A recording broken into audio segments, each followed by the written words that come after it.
Let's get into Casey Simpson's video with Gen Alpha Still Can't Read. Elementary school, when you and your friends knew it was going to be a good day because the teacher rolled in that dusty, bulging TV and you were going to watch a movie. Even if it was some weird educational or Bill Nye Schoolhouse Rock movie, it was going to be a good day. The kids today can't even watch a movie. Yeah, those are always, I do like that. That I do have memories of that. They'd bring the TVs in and you're like, well, great, at least I could just sit here and watch and absorb. All right, they don't consume plot-based media. I have a sister that was born in 2012, and I was trying to connect with her. I was like, so girl, like, what's cool on the Disney Channel these days? She looks me dead in the eye and goes, I don't watch plot-based media. How are you that out of touch? What's new on the Disney Channel? Dude, I'm 34. And Disney Channel was dead when I was Disney Channel was dead before my kids were born. They weren't rocking and rolling with a lot of stuff. Magic School Bus all the way. Dude, Magic School Bus all the way. Royce, I hate the cold. Also, Royce, I'm going to move to Iowa. Yeah, it almost scares me more.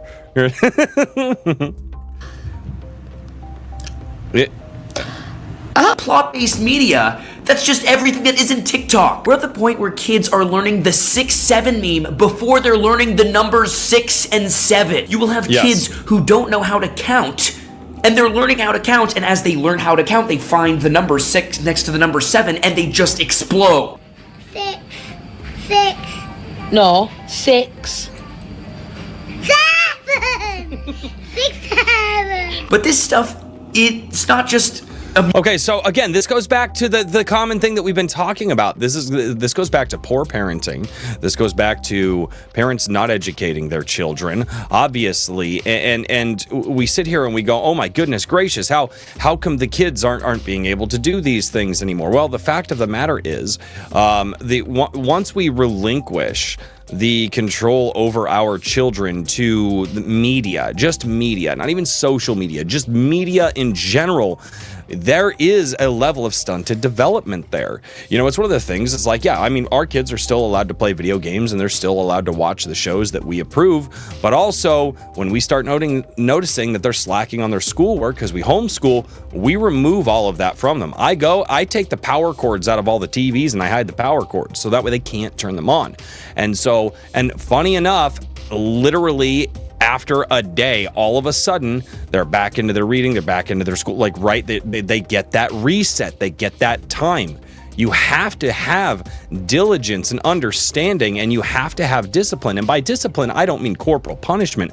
I mean a structure in the house of here's the rules, here's what we do. Discipline, a lot of people, when they hear that word, immediately go to like corporal punishment. Not what I'm referring to here. I mean like karate discipline. I mean like martial arts discipline, life discipline. Wake up at this time, do these chores, get these activities done, handle all of the stuff that you need to in your life. And then if, and that's a strong if, you have time at the end of your day, then you can relax and hang out and do the things that you want to do.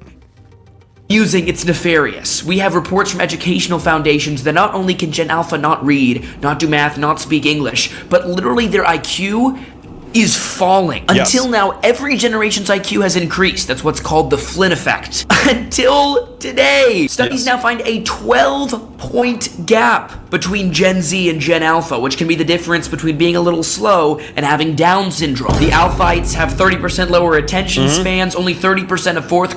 Well, yeah, of course they do. Again, and this is the dangers of handing and people have been talking about it for a long time, right? What's don't put a tablet in front of your kids in a restaurant, this, that, and the other thing. Like, how many times do you go out to a restaurant, or when you were able to go out to a restaurant? We used to go out to restaurants frequently for breakfast, and we would look around and we would see families and everybody was on a phone, parents included. I'm not just talking about the kids. And my wife and I have had a rule for a very, very long time. This wasn't always a rule, but it definitely became a rule. And we have always had a rule that whenever we would go out to dinner with our children, we would take our phones and we would lay them face down on the table. Now, we would still take our phones in the restaurant with us in case of a family emergency, you know, like my parents would call or something like that, and we had to answer. Now, my phone, I like wallet cases. I think wallet cases are awesome because they come with a free screen protector, and when I drop my phone accidentally, the wallet case protects it. So I have that. So just set that there. I put my wallet on top of the phone because presumably I should be reaching for my money to pay for the meal before I pick my phone up. Now, obviously the rule would be, there was an exception to the rule of, oh, I saw this story the other day, and instead of pulling out a newspaper or something like that, it's like, hey, I saw this story, or I saw this funny joke, or I saw this thing. We're going to show it really quick. Oh my gosh, that's funny. Wife and I put the phones down, and the kids knew better. When the kids would sit there and they would color and they would play tic-tac-toe on the back of the kids' menus and stuff like that. But again, there was a discipline knowing that when we're out for family meals, that's it. We're there for family meals. Graders can read at grade level. Half of these elementary schoolers rely on AI for their schoolwork and only speak in brain rot. We're on the eve of destruction. Yes. But the researchers try to make us feel better. You know how? The Alphites have better than expected spatial reasoning skills because of all their time in Roblox. Are you kidding me? That's what you've got to make us feel better? It's like... Yeah, but again, they're not going to understand articulation. They're not. Again, they're like, well, Gen Alpha. Well, how could Gen Alpha be failing in this way? Well, quite simply because the millennials failed Gen Alpha. I mean, there's a lot of problems that the millennials have absolutely been. How am I trying to articulate this? There are a lot of problems that the millennials have been working on for years, and all of the issues and the ramifications of those things that they've been allowing to happen are coming home to roost. Right? It's taken a while, but I don't think that people really understand. It's like, yes, the millennials kind of inherited a bad thing, but they also voted and lived their lives in a way to continue those bad things. They didn't right the ship. They didn't steer it around. And when the millennials are the ones with the, giving the example to the younger generation, do we have hope that the younger generation is going to be that generation that turns things around? I don't know. Say what you will about that Ted Bundy guy, but he knew how to fix a car. Like, that's the upside here. Yeah, but the actual upside is since IQs have been always rising over time, and for the first time they're dropping, that does mean... That's the argument. Well, the trains the trains ran well, right? The trains were on time. That's the argument. That's the argument that he made. But that would also take a well understood, lesson in history to make that joke. So I'll continue the video. I'm sorry. Gen Z is the peak of human intelligence. Thank you. I don't make the rules. Right, Teachers are complaining they have to dumb down the curriculum just to push kids through to the next grade. We are having to dumb down. Hold on. Whoa. That was done back in the early 2000s with the No Child Left Behind. No Child Left Behind, what it did is its intention was to make teachers work harder to make students smarter, but instead, a lot of funding for a lot of federal money was actually going to go based off of how many kids were passing to the next grade. Well, guess what? It's harder to make kids smarter. It's easier to let the stupid ones just go to the next grade. So what did they do? Education standards lowered in order to allow children to advance into the next grade. So this is not something that is new. This is a decades-old problem, again, coming home to roost. This is not anything new. This is caused by federal intervention in the public school system, right? If we want to keep sending our kids to it. Obviously, the problem stems with parents. It starts with parents. But, if you're going to trust your kids to go to these school systems, this is what you're going to get. And you have to educate yourself as a parent in order to understand these things.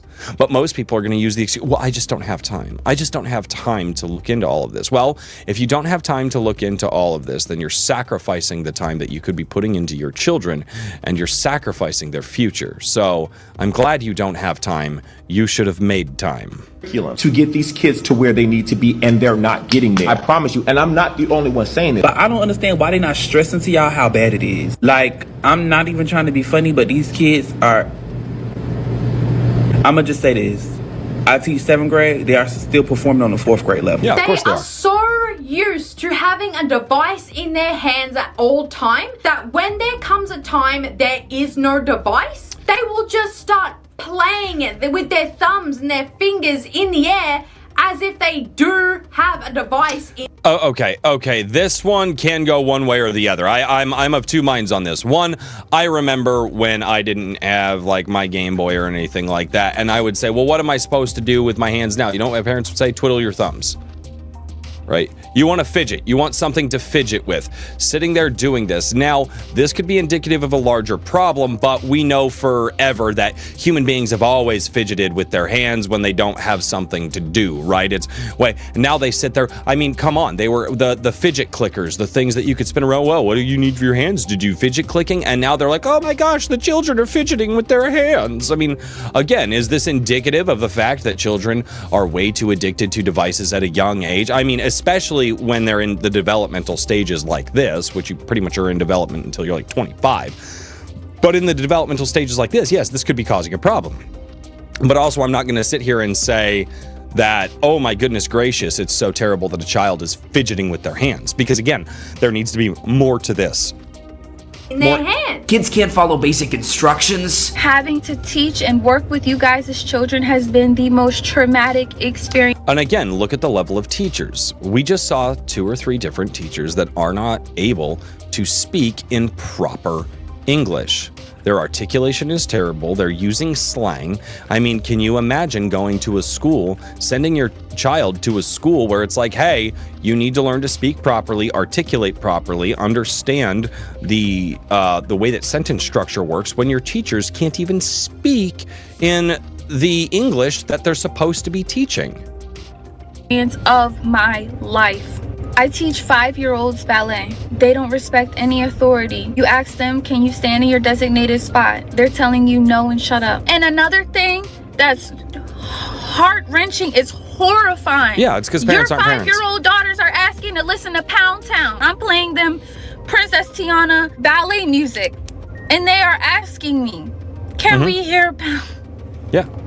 You know what? I will give it to her. Like, if she genuinely feels for this, I mean, yeah, it's terrible. Again, parents, we have taken the onus off of responsibility out of the home, and we have relinquished it to what we consider the higher power, the state control, this, that, and the other thing, right? We do not, and then we penalize parents out there. And you can go back and you can look at lawsuits. There have often been parents who have been penalized or made fun of or lambasted online, lost in the court of public opinion, when they actually do try to enforce stability and discipline in the home. And again, I'm not talking about corporal punishment, right? For instance, just about a month ago now, give or take, my daughter got grounded for a week. And the reason being is because she was not respecting the rules of going to bed on time, and she was, excuse me, she was kind of going to the video games a lot more quickly and really kind of shirking off on her chores. And then one day I said, hey, while your brother and sisters and I are out at the bowling alley, because her brothers and sisters are on bowling league, I need you to stay upstairs, just watch the dogs, make sure they're okay. I was like, you can watch TV upstairs, that's fine. Well, she wanted to watch a show. The TV wouldn't log into the streaming account. She couldn't watch the show, decides to go down to our office and watch the show on her mother's computer, which she has access to her mother's computer, which is kind of the safest way because we can track everything on that. But when I got home, I was like, why were you not upstairs with the dogs? And she's like, well, it wouldn't log in on the show. I was like, that's the point of you being up here had nothing to do with the television show. You could have called me and said that, and we could have had a conversation, but now we're going to remove everything. No technology for a week. But I also sat down and I explained to her my position behind it. And I told her, I was like, here is the issue. right? There are some things that you've been doing. There's some patterns of behavior that I'm recognizing as your father. And if you continue these patterns of behavior, this is going to become a bad thing. So here's what we're going to do, little one. While you're grounded, I'm not going to, you're either going to be at the table, working on schoolwork, reading books, things like that, doing good stuff, or handling your daily chores. You're not going to be on the TV. And if your brothers and sisters are watching the TV in the living room because they're not grounded from it, I'm also going to ask them to respect the fact that you're grounded and to not put that temptation on you either. Right. And while we're doing this, let's see, because you've kind of broken my trust, right? The straw that broke the camel's back, right? She was kind of testing my trust and then threw a bale of straw and the camel's back broke. And I told her, and I was like, so this is a time where you and I can work together to reestablish the trust between me, your father, and you, my daughter. And you know what? My wife had even been really sick that week and had told my daughter, hey, you can put on music while you do the dishes. I just need to go lay down. And my daughter was like, no, Mom, because Dad said that I'm grounded and I am not going to do that. And she entirely respected me for it because I sat down and I leveled with her. And I didn't say you're grounded because I say so. I said, you're grounded because these parameters have been met. How about we work on that together? Again, children are smart. If you tell them why something is happening, they will be very receptive to that. But you have to start that from a very young age. Everyone I know who wants to have kids, regardless of their other politics or economic background, all agree on not giving them screens until they're like 45. What's crazy is we've got a whole professional movie agency who tries to protect kids from hearing a bad word by rating movies PG-13. And yet Gen Alpha slang includes like giat and thinking about a lot of more mature subjects when they're 6, and it's just part of their vernacular. If Georgia's like, I have a bigger yacht than you, I'll be like, what is a be yacht? so free with it. What?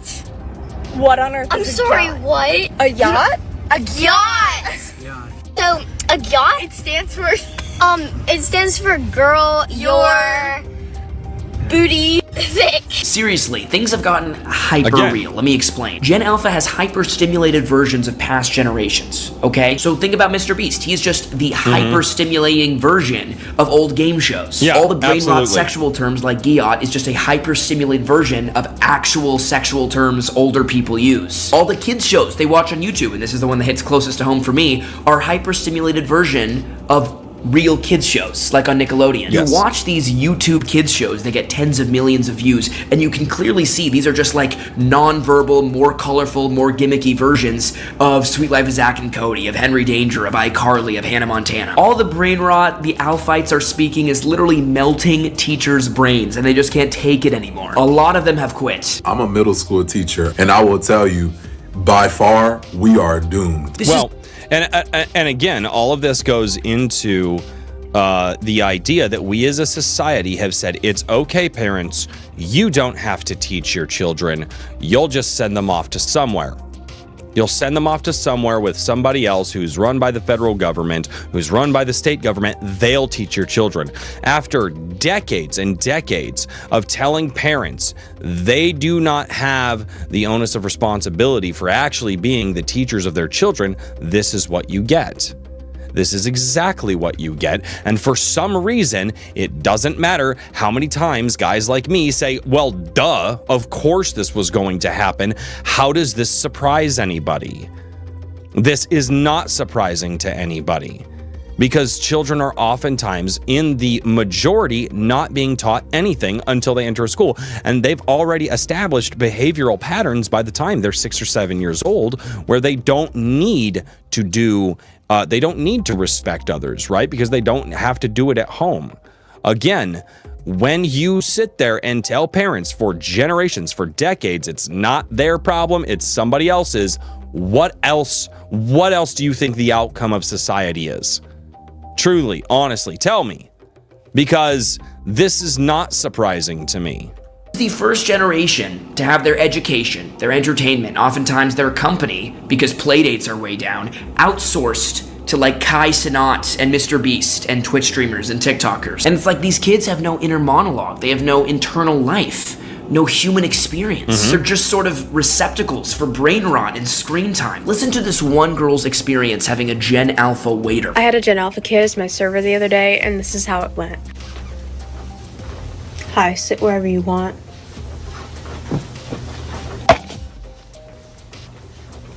Hey, how's it going?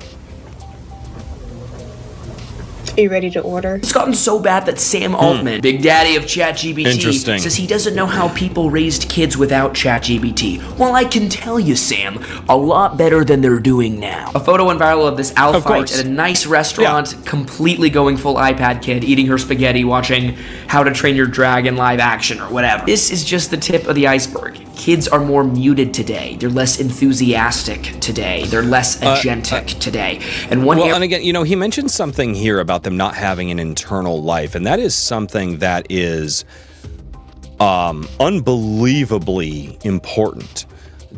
Telling children to sit down and just think, just let the thoughts go through your head and work through the issues is massively important. Well, I'm bored. That's fine. It's okay to be bored. When you're bored, let your mind do things. Right? Let it work. Let it propagate ideas. It's good for you to do those things. Area, I can really speak about this authoritatively, is entertainment. TV shows in the 50s were very much like real life. They weren't that exciting. You could watch a show and have it feel like your real experience. Yeah. There wasn't a bunch of fancy colors and jump cuts to keep you engaged. People would have long attention spans. The TV shows were honestly not that different of an experience from reading a book. Then you get to the 80s and things get more colorful, more gimmicky, more cartoonish. And finally you reach Dan Schneider and the Disney and Nick shows of the 2000s where you get kids sprayed with ketchup and doing cartwheels and crashing through buildings and being set on fire. And that's about where I started jumping off of a lot of those shows. I was also becoming an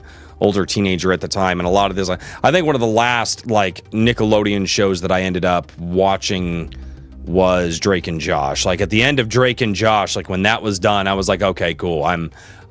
Because there was still some realism to it. There was a little bit of hyperbole, but again, I see his point here. It's that the attention spans, the click through, and this is literally just advanced through to today. It's how do we keep people engaged? Well, what does engaged mean? Well, engaged means not leaving here and going somewhere else. All to keep kids engaged and watching. And so these YouTube, TikTok entertainment shows for kids that they're growing up on now, where it's like literally just a bunch of like colorful cartoon characters of like a 6-year-old getting thrown in jail and then him breaking out inside of a melting lava house. It's just a bunch of colorful, shiny objects to keep 5-year-olds' attention. It's the culmination of what started with the sitcomification of shows like Father Knows Best and The Adventures of Ozzie and Harriet in the 50s. We've reached the full hyper-reality, the full postmodern hyper-stimulation, distillation of just the most colorful, flashing lights, lowest common denominator. I love that he said the postmodern portion of it because he is kind of he's got a good grasp on this. It's not just an advancement of that idea. It also, again, he mentioned earlier that the kids are saying I don't watch plot-based media anymore. Well, the reason being is because in order to be interested in plot-based media is you have to have some discernment and inner monologue and questioning, which all goes into that, about how to kind of guess where the plot is going, wondering what's going to happen. Again, having an internal life to a point. So when you legitimately do not possess the ability to go, what's next? Like that does not exist because it's never been taught to you. What's next? How is this going to go?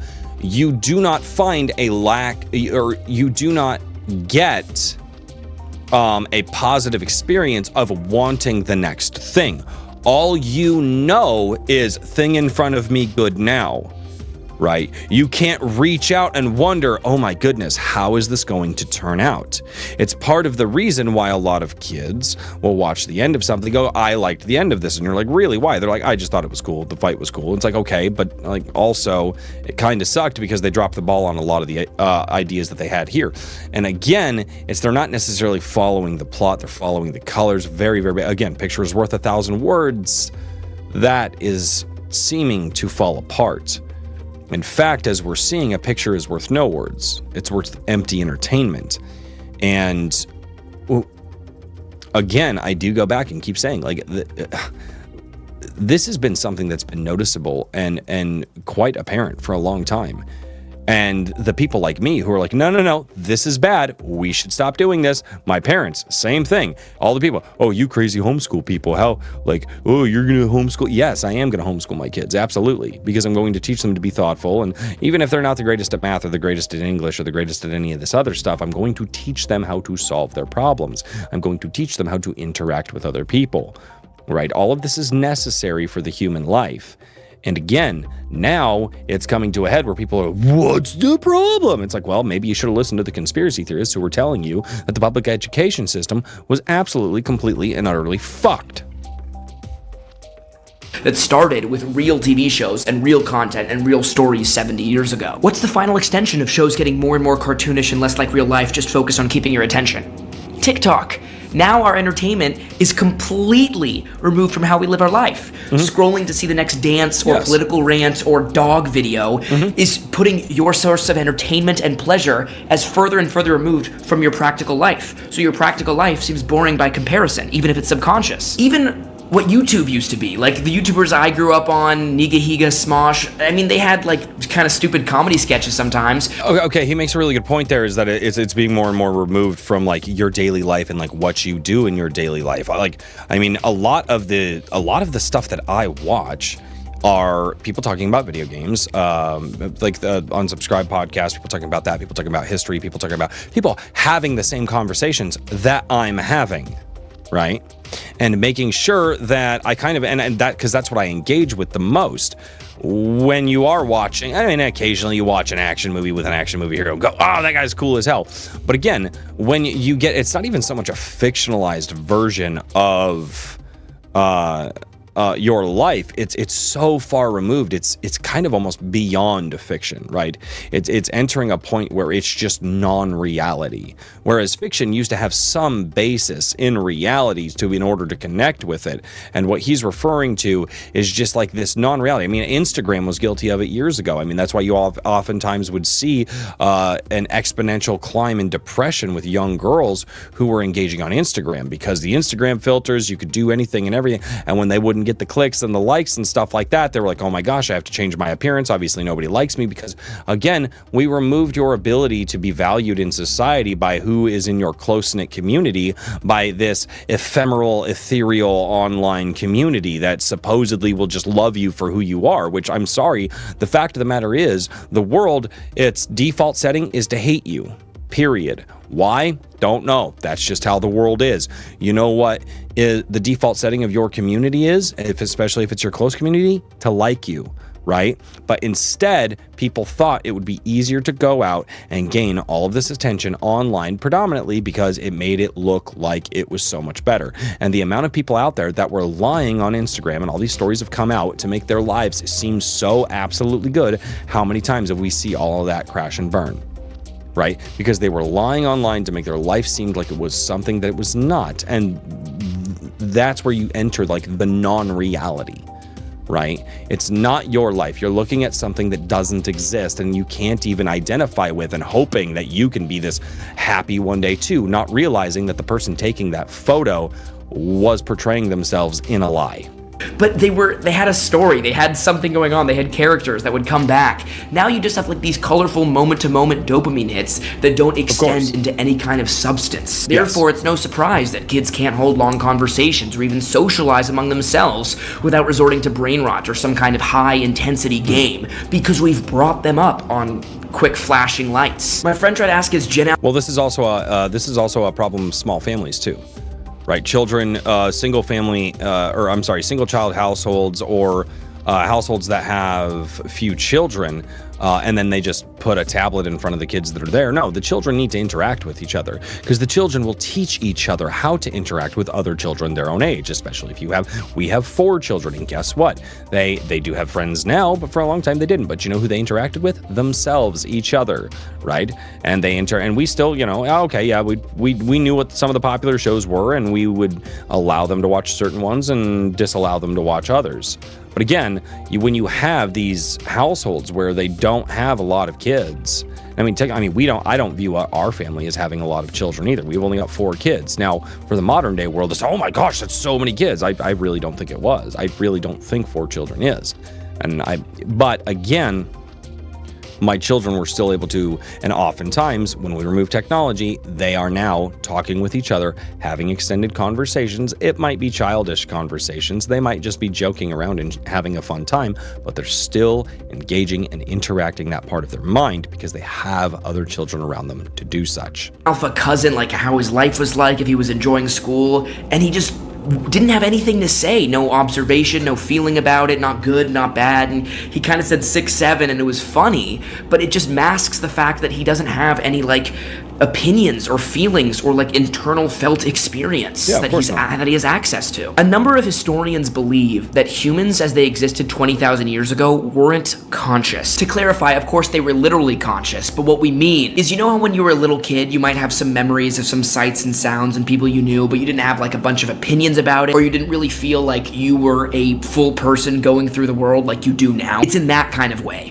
where they were still conscious and aware of archetypes and people around them, but they didn't have this first-person, agentic, continuous stream of consciousness and specificity of experience that we have now. It would have been a consciousness that was in kind more passive, and our consciousness would be in kind more active. And some ancient religion scholars theorize that the Bible, the Old Testament, is sort of the story of man becoming conscious, right? You start with these more allegorical, broad stories like Genesis, and then you reach toward the end of the Bible and they're more personal, journalistic narratives and characters that seem like someone. So see, and I actually kind of disagree with this, because I mean, even when you're actually looking, even when you're actually you look into, you know, scientific models like the theory of entropy and all that, how things start out and they decay over the course of time. I would make the argument that our consciousness and our level of consciousness and our level of self-awareness was actually greater at the beginning, right? And the further that we've gotten away from the original creation is we've actually degraded over time.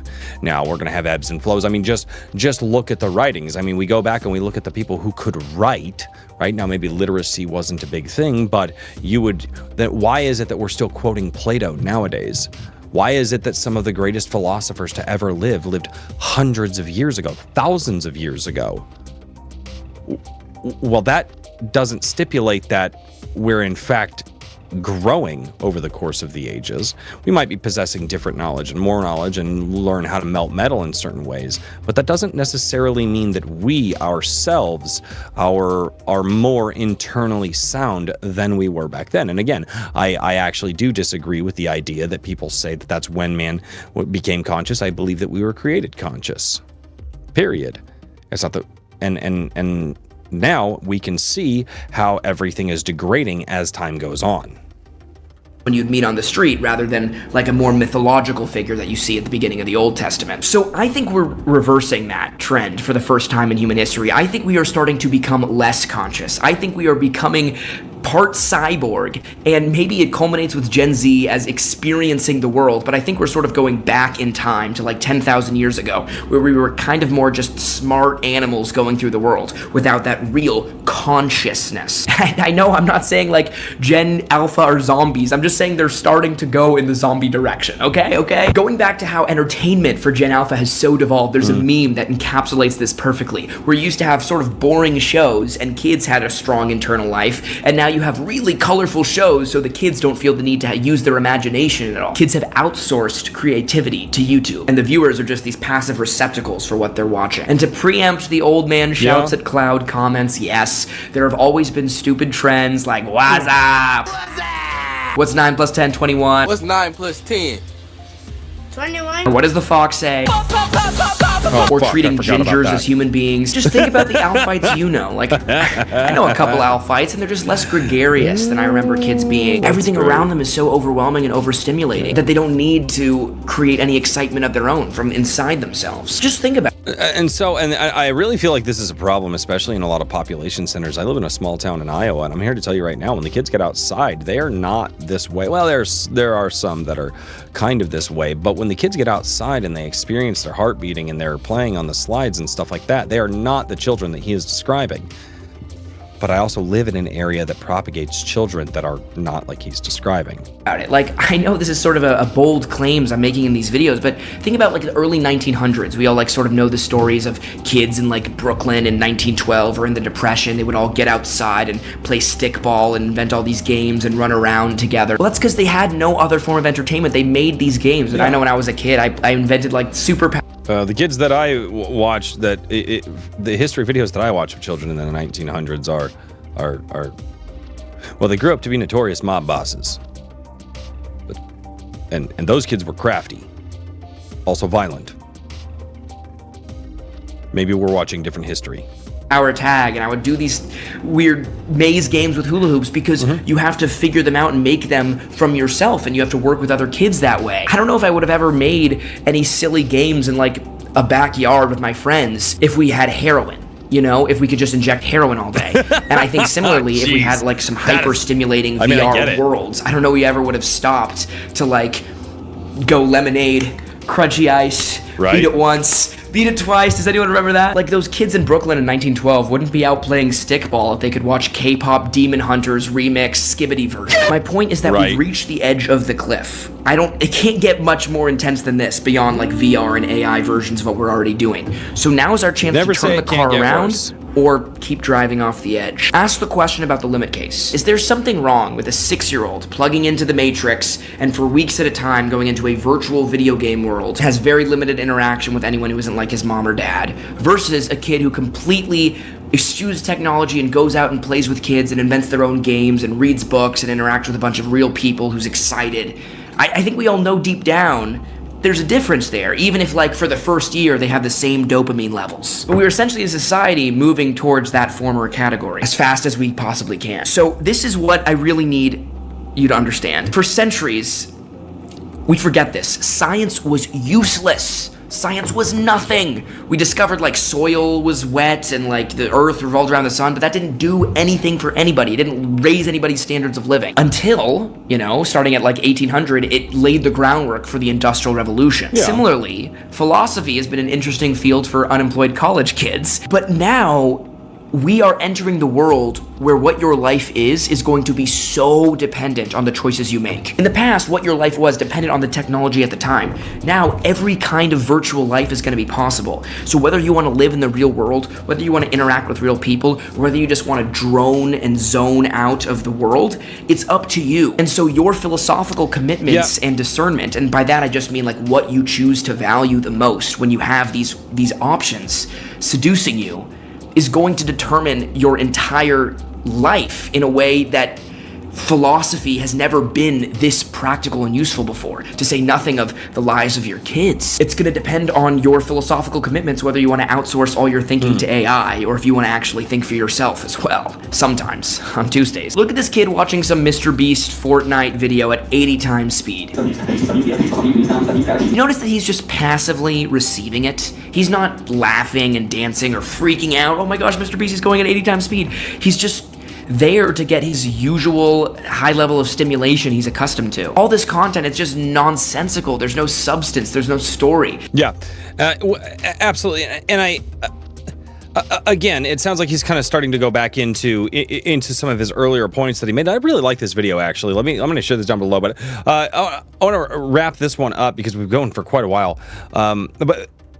And I want to share some points. So he started getting into like the philosophical standpoint of like, oh, well, it's like you're going to be able to have this, you know, the choices that you make are going to, you know, are and how you're going to live are really going to have a determination on it. I actually don't think. I think that we actually live in. We are not too different than our ancient ancestors. And what I mean by that is that we are somewhat, to a point, our lives, not us necessarily, are kind of products of our surroundings, right? Products of the society in which we live. And I'm also going to like this video too, because I really liked this video. And what we really need to understand here is it's less, again, it's, people call it the brain rot, right? And I understand that it's popular to say brain rot, but what it is it's more complicated than that. What it is constantly teaching the children to only use the dopamine receptors in their brains, right? Not activating the other receptors in their brains. And again, like he said, well, if I was a kid and I could just inject heroin, that was a very apt analogy, and I actually thought he hit the nail on the head right there, because it's exactly what's happening here.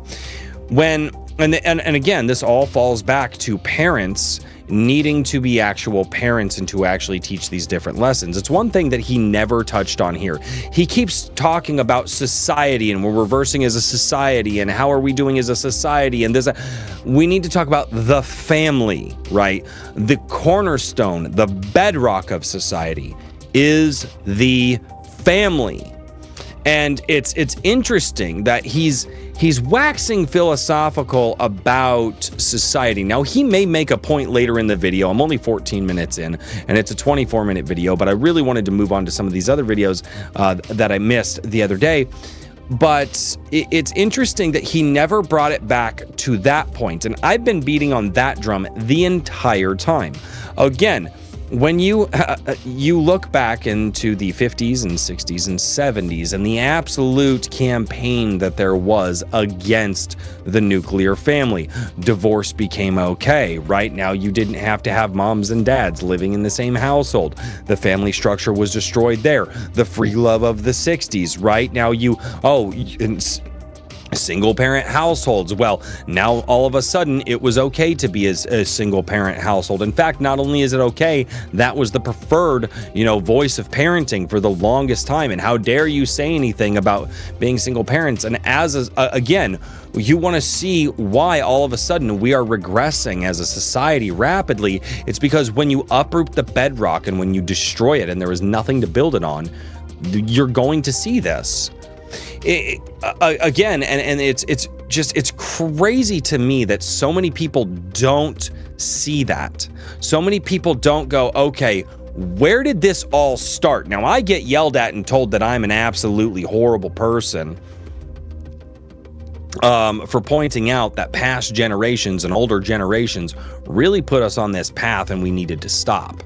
Right? And then obviously further generations keep making the same mistake, right? I say it's even before the boomers. I say it goes back way further than that even, right? Into the lost generation and even the generation before that. And again, the absolute demonization of the nuclear family. And not only that, but changing the structure, the care structure of what the mothers and fathers should care about. And I go back into the marketing of the 50s and 60s and how they wanted to mass market this idea of the American life, right? They took the American dream from being here, following what you can do, working your ass off, and just living your own life of freedom, to now you can work 40 hours a week in a union job. Your wife can have this nice, pretty Sunday dress. You can have a car or two in the driveway. You can have 2.5 kids and a white picket fence. And we turned the family, the idea of what a family was, from a structured unit of having children and raising the next generation, and oftentimes in a godly structure, which that may or may not have been happening all the times. Nobody's perfect. Obviously, we're humans. And we really turned it into, here is the commodification of the family life and how to look like the perfect family in society. And what it was is, as long as we go out, we buy stuff and things in that white picket fence, and we have 2.5 kids, and my wife has this Sunday dress, well, daddy can go out and he can drink and two-time and all this, and mommy can live on wine and Xanax. And it, but outwardly, again, it was the Instagram of its time. Outwardly to everybody else, we look like we're this perfect family, but we know that things did not exist like that back then. We can see the studies, we see how things were back then. Now, again, hindsight's 2020. But again, that was the real Instagramification of society. It was when we took the family and we said, oh, you want to look like a perfect family? Here's what the perfect family looks like. Here's the house that they have. Here's the stuff that they have. Here's the clothes that they have. Here's and again, people really don't like it when I say, do you want to know where the problem starts? It was the destruction of the family. And what they did is, instead of saying, yeah, you should be a good godly man and a good godly woman and raise good godly children, and that's what a good family is, and now it was, You've got nice clothes, a car, a house with a garage, 2 kids, a white picket fence, send the kids off to college, and we commodified what it meant to be a family. And now we're seeing 70 years later the ramifications of the destruction of the family. Because then all of a sudden, the commodification of the family didn't work. And then divorce became okay in society. And then all of a sudden, when, at the same time that divorce was becoming more accepted in society because it's just not working, gee, I wonder why. Because all of a sudden, the family became about stuff and things and not about God and each other, right? And now in the 50s and 60s, now divorce is becoming more popular. Free love is becoming more popular. Single parent households are rapidly expanding. Again, you want to know why all of a sudden, 70 years later, all of this is happening. It's because we didn't put a stop to it back in the day. And we need to have people today recognize, no, you know what's going to help and fix society? Men and women coming together, being godly men and women, raising a family. And I don't just mean 1 or 2 kids. I mean having children the way that God commanded you to do, right? That's going to be the thing. And I know a lot of people are going to be like, dude, what are you, some religious nut job? No, I'm not. You kind of look at the times and you kind of see what happens and you trace stuff back through history and you go, yeah, I'm pretty sure this is where it all started to fall apart. And it fell apart again 70 years ago. Like, no, but look at the economy that they had. It was so great. Yeah, for like 20 years. And then it fell apart in the 70s. There was a massive decline in the 70s. Why? Gee, I wonder why. Because the boomers were getting older and they stopped having kids. Actually, the boomers were reaching age in the 60s and 70s. But again, that massive boom of the population was done by then. There was the lost generation coming back from World War II. They were done having kids. The population boom was over. Right? And we're again, that's where we ended up. When you have a lot of people coming into the population, you can sell, buy, and all of a sudden money's moving around crazy. Yeah, it's no wonder when you have a population boom, and with our marketing and capital, it's not really capitalism. I'll get into that a little later. But whatever neo version of capitalism we had at the time was able to propagate this false economy. We got off the gold standard. We ended up getting into the Saudi oil deal, all this stuff, things that falsely propped up the American financial system. And then we just had a crap ton of people because the baby boomers, right? That's where it comes from. The baby boomers were all born right after World War II in large amounts. It was all a house of cards. And it's all coming down now. Thank you guys so much for checking out the VOD. I do appreciate it. I'm going to go over to the live chat right now and see what the live chat has to say because they're here right now. And you're not. You should be here on Mondays and Thursdays with us. We have a good time.